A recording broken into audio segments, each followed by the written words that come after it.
बिस्मिल्लाहिर्रहमानिर्रहीम, अस्सलाम वालेकुम। मैं हूं सैबिक आज़मी। आप देख रहे हैं फेसबुक और यूट्यूब। 20 अक्टूबर इतवार का दिन, दूसरा वीलॉग। खबरों का खुलासा शुरू करने से पहले मैं आपको एक छोटी सी बड़ी अहम बात बताना चाहूँगा, और ये मेरी तरफ से नहीं, ये अल्लाह रब्बुल इज़्ज़त की तरफ से है। ये सूरह आले इमरान की आयत है 173, उसका तर्जुमा है। अल्लाह ने इस तरह कहा है कि जब कुछ लोग उन्हें कहें कि सब लोग तुम्हारे मुखालिफ इकट्ठे हो गए तो उनसे डरो, और ये सुनकर उनके ईमान में इजाफा हुआ, कहने लगे हमारे लिए अल्लाह ही काफ़ी है, वो बेहतरीन कारसाज है। इसे 2-3 दफ़ा सुने और समझे कि हमारे लिए अल्लाह ही काफ़ी है, बेहतरीन कारसाज है। और जब सब लोग तुम्हारे मुखालिफ इकट्ठे हो जाए, यानी तमाम जमातें, इस्टेब्लिशमेंट, ताकत के तमाम मराकज़ इकट्ठे हो जाए, तो आपके लिए अल्लाह ही काफ़ी है। मैं खुलासा बताता हूँ, ख़बरों की तफसील रखता हूँ। जो मेरा अगला वीलॉग हो वो आपने सुनना है, उस पर मैं इंशाअल्लाह आपकी काफ़ी सारी जो चीज़ें वो क्लियर करूँगा, और उसमें बड़ी तफसील से आपको समझाऊंगा कि आप आगे करना क्या है। लेकिन फ़िलहाल जो हो रहा है वो आपको बताऊं। जो आईनी तरमीम बिल सेनेट में पेश हुआ, उसमें मौलाना का जो मुसवदा है या तहरीक इंसाफ का मुसवदा है, नून लीग का है, पीपल्स पार्टी का, बहुत सी कन्फ्यूजन है, बहुत से सवालात मुझे मिले हैं। शराइत क्या है? मौलाना ने जो काला जहरीला सांप है, किसे कहा, उसका कैसे जहर निकाला या दांत निकाले। तहरीक इंसाफ ने वोट ना देने का फ़ैसला किया। जो तहरीक इंसाफ के लापता लोग हैं, उसमें से कितने लोग सेनेट में मौजूद हैं, कितने लोग पार्लियामेंट में आएंगे, ये क्या फॉरवर्ड लॉक की इन्होंने नई बात शुरू कर दी। फजलुर रहमान खुद पार्लियामेंट में मौजूद हैं, मौलाना किसके साथ खड़े हैं, वोट देंगे क्या, तहरीक इंसाफ का साथ छोड़ गए हैं। अब या मौलाना ने धोखा दिया है, मौलाना के साथ धोखा हुआ है, या मौलाना ने इन्हें धोखा दिया है एस्टेब्लिशमेंट को। ये बड़ा टेक्निकल मामला है, ये आपको समझना होगा। और जस्टिस मंसूर अली शाह का ग्रुप, ये क्या थोड़ा मारेगा, रंदा फेरेगा, छुरी उल्टी करेगा, या इंतज़ार करेगा। आईनी तरमीम क्या बहुत सारी तफसीलात और भी आएंगी। अदलिया की तरफ से बड़ा रिएक्शन क्या आएगा, ये जो तरमीम है, और ये क्या इतनी ही ख़तरनाक है जितनी बताएंगी थी। ये सारी तफसील मैं आपके सामने रखता हूँ ताकि सारा मामला क्लियर हो आपकी नज़र में।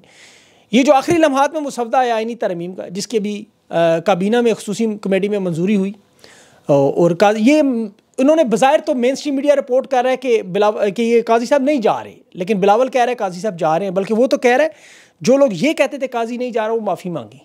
मेन स्ट्रीम मीडिया खुद खबरें भी दे रहा है कि मिलिट्री कोर्ट्स भी आ रही हैं, आर्टिकल 199 भी ख़त्म हो रहा है, और मिलिट्री अदालत भी लग रही है, और 54 नुकात का ये सारा एजेंडा है। और ये दे कौन सा मेन स्ट्रीम में, दुनिया न्यूज़, मियाँ आमिर साहब, ये पंजाब कॉलेज वाले, ये उनका मीडिया। हकीकत थोड़ी मुख्तलिफ है।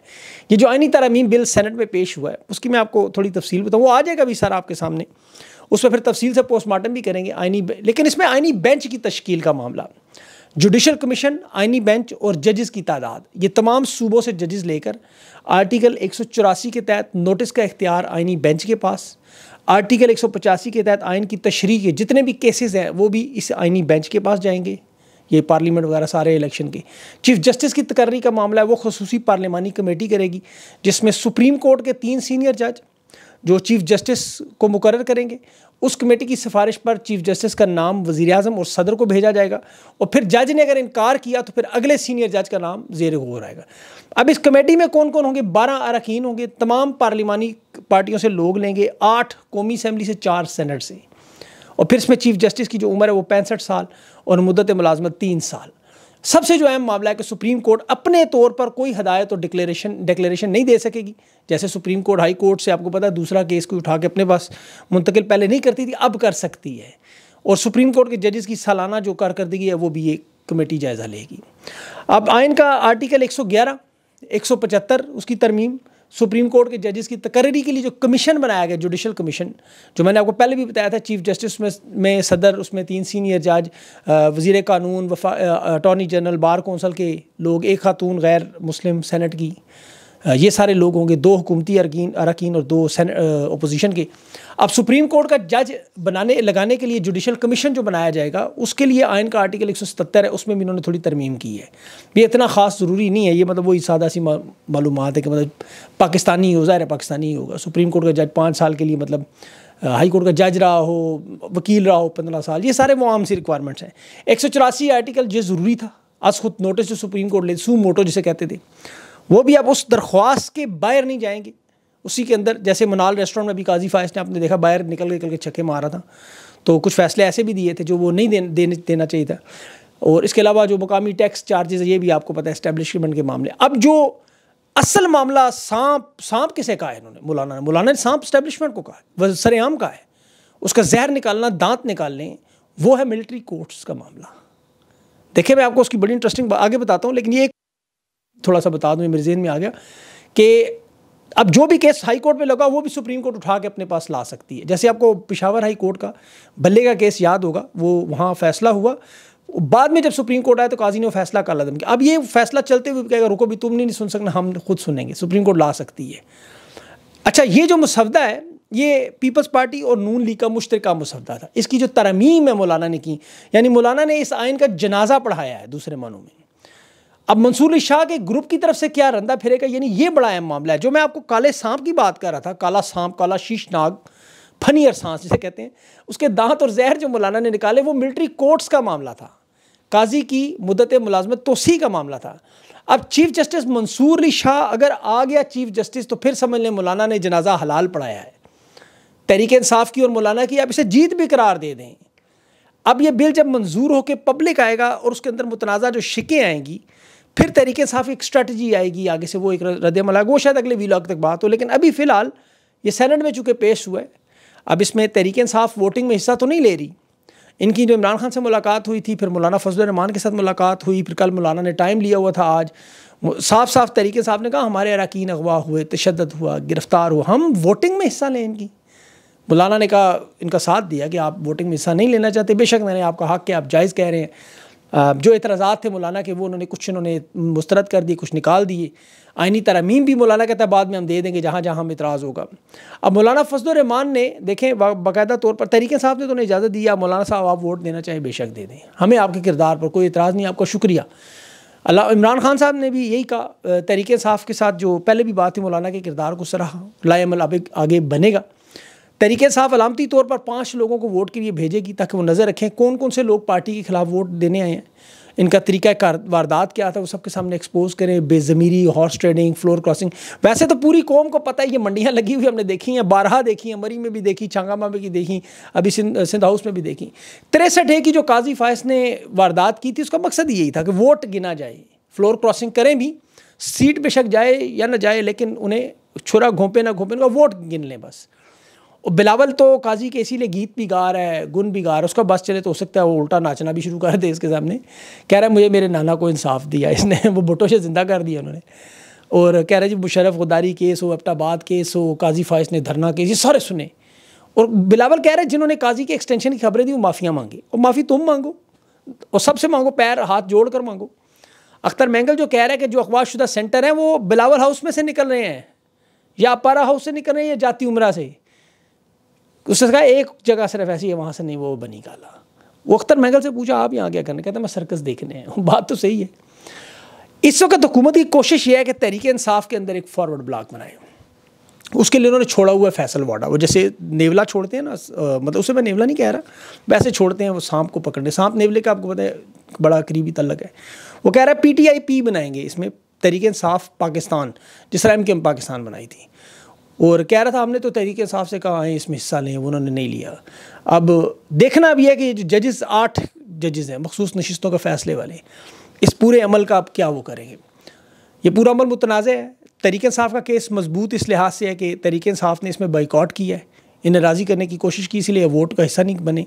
इन तरमीम में जब एक बड़ी 80% जमात पीछे हट जाए और चाबी के खिलौने आगे आ जाएँ, वो जत्थे जो वो जमातें आ जाएँ जिन्होंने आइन को रौंदा, दस्तूर को ताराज किया, पाकिस्तान को शुमाली कोरिया बनाने की कोशिश की, अब वो सवालात बहुत सारे पैदा होते हैं। लेकिन उसमें तहरीक इंसाफ के पास आइनी लिहाज से अब बड़ा अहम मामला होगा। 25 तारीख को फुल कोर्ट बनती है, आइनी बेंच की तश्कील को मुअत्तल करेंगे, तहरीक इंसाफ के आइनी पटिशन्स को सुनेंगे, हाई कोर्ट सुनेगी, सुप्रीम कोर्ट सुनेगी। ये जो जबरी वोट तहरीक इंसाफ के लोगों से लिए गए, जो कि आइन की 164 की खिलाफ वर्जी है, ज़बरदस्ती का वोट तस्लीम नहीं होता, ये आइन कह रहा है। और ये आइन की जो ही शिक अदालत में पहुँचे, क्योंकि सेनेट में 64 अरकान पूरे करने, JUI के जो अगवा हुए सेनेटर मौलाना अब्दुल शकूर वो भी आ गया, कह रहे थे मेरे ज़ाती काम थे। एक तो ऐसा डरा के पता नहीं किस कहाँ हाथ डालते हैं। ये सेनेटर फैसल सलीम हो गया तहरीक इंसाफ का, खैर उसके घर इस वक्त मर्दान में बड़ी अवाम वहाँ पहुँची हुई है। इसी तरह 10-11 लोग जो तहरीक इंसाफ के राब्ते में नहीं थे, इनके भी घरों में इसी तरह का मामला होगा जिसने वारदात की। सेनेटर अली ज़फ़र ने तो बताया कि 2 डॉक्टर ज़रका और फैसल सलीम दोनों से रब्ता नहीं हुआ, और इमरान खान से कोशिश होगी कि इन सब लोगों के नाम बताए जाएँ कि अब किया करना क्या है। तहरीक इंसाफ लाएमल बनाएगी, देखिए फॉरवर्ड ब्लॉक नहीं बन सकता। ये फैसल वाडा इनका देखिए जो कह रहे हैं ना, जिस खैबर इसका इंजाम याद रखे परवेज़ खटक का, खैबर पख्तूनख्वा में बना था, उसका नामो निशान मिट गया। जहांगीर तरीन ने फॉरवर्ड ब्लॉक बनाया था, उसका इंजाम देख लें कहाँ है वो आज। तो तहरीक इंसाफ में फॉरवर्ड ब्लॉक नहीं बन सकता, ये मामला बिल्कुल ख़त्म है।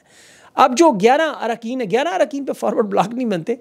अब उनके साथ रब्ता क्यों नहीं हो रहा? सेनेटर फैसल सलीम हो गए, सेनेटर डॉक्टर जरका होगी, जरताज झूल का नाम भी था लेकिन उनके सेक्रेटरी ने भी बता दिया कि वो उनके साथ रब्ता हो गया, इसलिए वो इस लिस्ट में नहीं है। ज़ैन कुरैशी के साथ अभी तक रब्ता नहीं है, बड़ा ख़तरनाक काम है। मुबारक ज़ेब के साथ इन्होंने कहा जी रब्ता नहीं हो रहा, लेकिन उसने कल बड़ी खुल के ट्वीट कर दी थी कि मेरा वोट आइनी तरमीम के हक़ में जा ही नहीं सकता किसी सूरत में। ज़हूर कुरैशी अलबत्ता, ब्रिगेडियर असलम घुमन है, उस्मान अली हैं, रियाज फतेहाना है, मिकदाद हुसैन है, इलियास चौधरी, औरंगज़ेब कच्ची, इन लोगों को पहले भी बताया था आपको। ये वही 11 लोग टोटल बनते हैं, इनमें से 2-4 आप छोड़ दें। ज़ैन कुरैशी के बारे में मिसाल के तौर पर कुछ लिख रहे, मैं हैरान हूँ। ज़ैन कुरैशी उसे ऐसी क्या लालच दे सकता है कोई? ज़रा मुझे सोच के कोई बताएगा। कोई सबसे बड़ी गद्दी उनकी पीर है, वो उनके मुरीदैन का एक सिलसिला है बड़ा, उसे क्या बड़ा और पीर बना दें कोई? 2 अरब 4 अरब, वो पहले से अरबपति लोग हैं, उन्हें क्या लालच हो सकती है? एमएनए वो पहले से, बाप उसका वज़ीर ख़ारिजा, वो इतनी बड़ी कुर्बानी जेल में बैठा हो दे रहे। ज़ैन कुरैशी पागल तो नहीं है कि वो इस तरह के जाके, हाँ नाखून खींच के, बाल जिस्म के उतार के, जिस्म की खाल उतार के, अगर वो पूरे का पूरा जिस्म की खाल उतार लें, इन्होंने उतारी है, आपको पता है कई लोग, अभी आपने देखा होगा वो इस्लामाबाद में एक एमएनए का बेटा, उसके जिस्म की पूरी खाल तकरीबन उतरी हुई है, तो पूरी की पूरी खाल उधेड़ दें उसकी, और फिर वो बेचारा उस वक्त दर्द और तकलीफ से अगर कह रहा हो कि मैं इधर जाऊँगा इधर जाऊँगा, तो लेकिन हाल के अंदर पता चलेगा करेंगे क्या। तो इस अंदाज़ में ये वोटिंग करवाई जा रही है, इस अंदाज़ में सारे मामलात हल किए जा रहे हैं, ताकत से, बदमाशी से, फोर्स से, ब्रूटल फोर्स जो बिलावल ने की थी वही किया जा रहा है। बिल्कुल बलडोज़र के नीचे दे के लोगों को इस वक्त जो है वो वारदात की जा रही है और ताकत का अंदर आ जाए। लेकिन ये देखें, मेरे अल्लाह का हुक्म है, आप ना माने उसको, अल्लाह को आप कुफ्र करें, आप कह दें नऊज़ बिल्लाह मैं अल्लाह को नहीं मानता, वो मौजूद नहीं है, वो आपको माफ़ कर दे, वो नहीं छोड़, वो आपको कुछ नहीं कहेगा, मतलब आपके ऊपर एकदम अज़ाब नहीं भेजेगा, क्योंकि उसने फ़िरौन के ऊपर 950 साल नहीं भेजा।